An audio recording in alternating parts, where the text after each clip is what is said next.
오늘 말씀 우리 함께 봉독하도록 하겠습니다. 오늘 말씀 누가복음 20장 41절에서 44절 말씀까지 제가 말씀을 봉독하도록 하겠습니다. 예수께서 그들에게 이르시되 사람들이 어찌하여 그리스도를 다윗의 자손이라 하느냐. 시편의 다윗이 친히 말하였으되 주께서 내 주께 이르시되 내가 내 원수를 내 발등상으로 삼을 때까지 내 우편에 앉았으라 하셨도다 하였느니라. 그런즉 다윗이 그리스도를 주라 칭하였으니 어찌 그의 자손이 되겠느냐 하시니라. 아멘. 네, 오늘도 주 안에서 이렇게 새벽 기도에 나와 주님과 함께 동행하는 우리 모든 성도 여러분 진심으로 환영하고 또 축복합니다. 오늘 말씀을 듣는 가운데 하늘의 큰 위로와 은혜가 우리 모든 성도 여러분들에게 있기를 소망하고 또 축복합니다. 우리는 예수님을 하나님으로, 성자 하나님으로 너무나 당연하게 생각을 합니다. 그분의 죽으심과 부활, 그리고 그분께서 교회를 세우시고 이때까지 역사를 주관하신 것을 우리가 목격을 했으니 우리는 하나님으로 시인할 수 있는 것이고 이렇게 고백을 하는 것이 어렵지는 않습니다. 하지만 우리가 조금은 조심해야 할 부분은 있습니다. 그것은 우리 한국 교회에 조금은 만연된 생각으로 예수님을 하나님이 아닌 하나님의 아들로, 다시 말해서 하나님과 하나님의 아들은 동등한 존재임에도 불구하고 마치 예수님이 아버지 하나님보다 무언가 아래로 여기는 것입니다. 아무래도 우리 생각에는 아버지보다야 아들이 촌수로도 아래니까 말입니다. 이렇게 생각하는 것은 사실 삼위일체에 대해서 조금은 잘못 생각하고 있는 것입니다. 삼위와 일체에서 우리가 좀 강조해야 하는 것은 무엇일까요? 그것은 삼위보다는 일체입니다. 성부 하나님, 성자 예수님, 성령 하나님은 한 분이시라는 고백입니다. 하지만 우리는 이때까지 너무나 삼위를 강조한 나머지 세 분의 하나님을 고백하고 믿는 것 같은 느낌을 받습니다.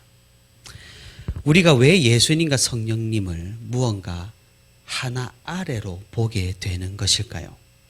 그것은 사역에 있어서 삼위 하나님의 차이 때문입니다. 성부 하나님께서 성령 하나님, 성자 하나님 예수 그리스도를 이 땅에 보내셨습니다. 그리고 또 성부 하나님과 성자 예수 그리스도께서 성령 하나님을 또 이 땅에 보내셨습니다.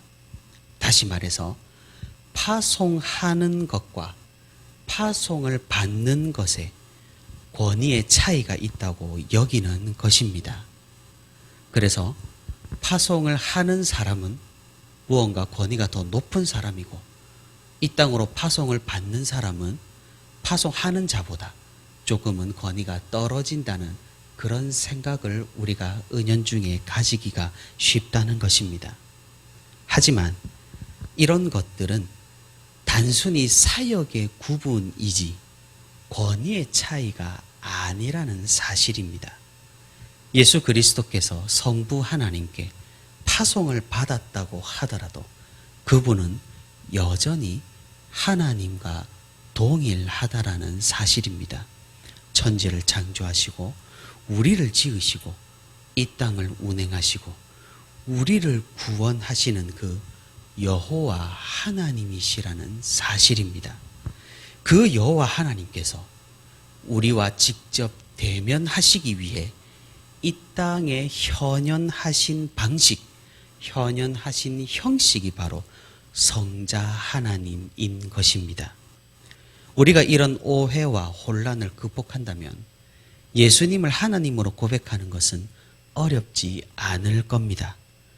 왜냐하면 우리는 그렇게 배워왔기도 하고 그렇게 말씀을 들었고 예수님의 능력과 위협을 찬송하면서 기념을 했기 때문입니다. 하지만 1세기 유대인들에게는 이게 그리 쉬운 일이 아니었습니다.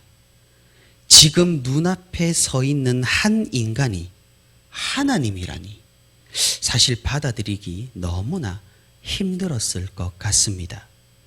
심지어 예수님의 제자들조차 그 능력을 보고 그 이적과 기적을 경험했음에도 불구하고 예수님을 하나님으로 잘 생각하지를 못했다라는 사실입니다.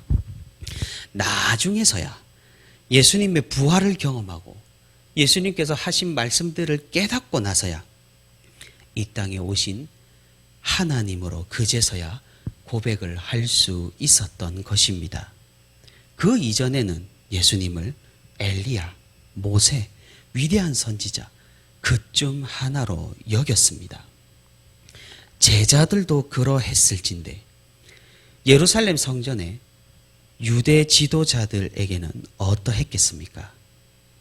비록 엄청난 지혜와 현란한 말솜씨로 그들의 지혜와 지식을 뛰어넘고 그들이 파놓은 함정을 아주 지혜롭게 피했다라고 할지라도 예수님이 하나님으로는 보이지 않았을 것입니다. 그래서 오늘 본문은 이런 상황 가운데서 예수님께서 자신이 누구신지를 논리적으로 증명하시고 종교 지도자들에게 선포하고 계시는 그런 말씀입니다. 1세기 로마의 압제 가운데서 메시아를 기대하던 이스라엘 백성들이 메시아를 부르는 호칭은 다윗의 자손이었습니다. 왜냐하면 시편에서 다윗이 메시아의 출현을 예언하기도 했고 또한 백성들이 메시아 시대에 다윗의 왕국과 같은 그런 강대한 이스라엘을 기대하기도 했기 때문입니다. 이런 생각은 백성들뿐만 아니라 유대 지도자들에게도 마찬가지였습니다. 그러니 저 보잘것없고 아무런 힘도 없고 가진 것 없는 떠돌이 선지자가 메시아라고 생각조차 하지 않았던 것입니다. 메시아에 대한 정체성을 그들은 단지 힘, 파워로만 생각을 했던 것이죠. 이런 그들의 생각에 예수님께서는 핵심을 건드리는 질문을 하신 셈입니다. 예수님은 분명히도 혈통적으로 다윗의 자손이 맞기는 했습니다. 하지만 유대 지도자들은 이 예수님을 인간 이상의 존재, 다시 말해 육신을 입고 오신 하나님이시라는 사실을 이해를 하지 못했던 것입니다. 예수님의 존재도 이해가 되지 않고 메시아의 정체성도 이해를 하지 못했으니 유대 종교 지도자들이 사실 아는 것은 아무것도 없다고 봐도 무방한 것입니다. 예수님께서는 오늘 본문 41절에 질문을 하십니다. 앞서 받으신 3번의 공격 뒤에 이제 예수님께서 반격을 하고 계시는 것입니다. 사람들이 어찌하여 그리스도를 다윗의 자손이라 하느냐? 아까 말씀드렸다시피 사람들은 예수님을 메시아로 인정을 하는 의미로 다윗의 자손이라고 불렀습니다. 예수님에게 도움을 청할 때도, 예수님께 도움을 받아 감사를 전할 때도, 예루살렘에 입성을 할 때에도 예수님을 사람들은 다윗의 자손이라고 불렀습니다. 이런 호칭에 대해서 예수님께서는 의문을 제기하고 계시는 것입니다. 다윗은 시편에서 메시아를 예언했습니다. 그래서 오늘 본문 42절에 처음 나오는 주라는 단어는 구약의 하나님을 가리키는 야훼입니다. 그리고 그 다음으로 나오는 주라는 단어는 히브리어로 아도나이, 헬라어로 퀴리오스, 즉 주인이라는 의미입니다.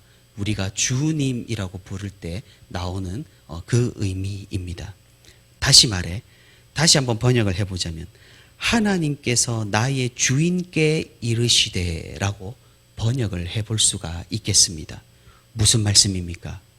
다윗은 성령의 감동으로 자신의 후손으로 오실 메시아를 주인님이라고 부르고 있다라는 사실입니다.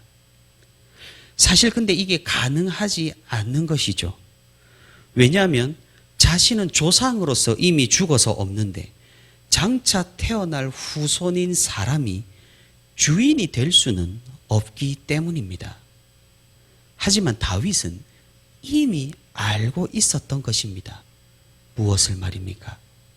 장차 오실 메시아는 단순히 어떤 능력의 선지자나 힘을 가진 왕 그런 정도가 아니라 그분 또한 하나님이시라는 사실을 말입니다. 그 메시아는 사람이 아니라 존재를 뛰어넘는 신적 존재라는 사실을 말입니다. 그래서 예수님께서는 44절에 이렇게 결론을 지으십니다. 그런즉 다윗이 그리스도를 주라 칭하였으니 어찌 그의 자손이 되겠느냐. 그리스도, 메시아는 어떤 혈통에 국한된 존재가 아니라는 말씀을 예수님께서는 하시고 계시는 것입니다. 그는 신적 존재로 인간을 뛰어넘는 하나님일 수밖에 없다는 그런 말씀입니다. 유대 지도자들은 당연히 이 다윗이 말한 이 시편의 말씀을 알고 있었을 것입니다. 하지만 예수님에게 이런 설명을 듣기 전까지는 전혀 이 말씀을 인지하지 못하고 있었던 것이죠. 그들은 단지 다윗의 자손 중에 우리를 해방시켜줄 메시아를 기대하고 있었던 것입니다. 이것은 이스라엘 백성에게도 제자들에게도 마찬가지였습니다. 예수님께서는 성경을 근거로 하여서 이런 생각이 잘못되었음을, 그리고 그 메시아는 하나님 자신이심을 드러내신 것입니다. 말씀을 가르치고 말씀을 다루는 종교 지도자들은 예수님의 이런 논리에 반박을 할 수가 없었습니다. 만약 반박한다면 어떻게 되겠습니까? 그들은 다윗이 잘못되었다고 이야기해야 할 판이니까 말입니다. 예수님께서는 이렇게 반박할 수 없는 자신의 존재를 말씀하시고 그들의 무지를 드러내시고 참 진리가 자신에게 있음을 선포하셨습니다. 사랑하는 성도 여러분, 우리는 예수님을 누구로 믿고 누구로 고백하고 있습니까? 지금 시대 교회에 속한 우리로서는 예수님을 하나님으로 고백하고 믿는 것은 그리 어려운 일이 아닐 것입니다. 하지만 우리가 주의해야 하는 것은 예수님을 단지 관념적으로, 단지 나에게 크게 영향을 주지 않는 그런 존재로 우리가 인식할 수 있다라는 사실입니다. 무슨 말입니까? 하나님이시긴 하지만 저 먼 발치에 있는 하나님, 나의 삶에 직접적으로 개입하시기를 꺼리는 그런 하나님으로 여길 수 있다라는 사실입니다. 참으로 아이러니한 사실이죠. 과거 1세기 때에는 눈앞에 있고 너무나 직접적으로 만나 뵐 수 있어서 하나님으로 고백하기가 쉽지 않았었는데, 지금 오늘날에는 하나님으로 고백을 할 수는 있으나 우리 눈앞에 없고 직접적으로 만나 뵐 수가 없으니 진심이 아니게 될 수 있다라니까 말입니다.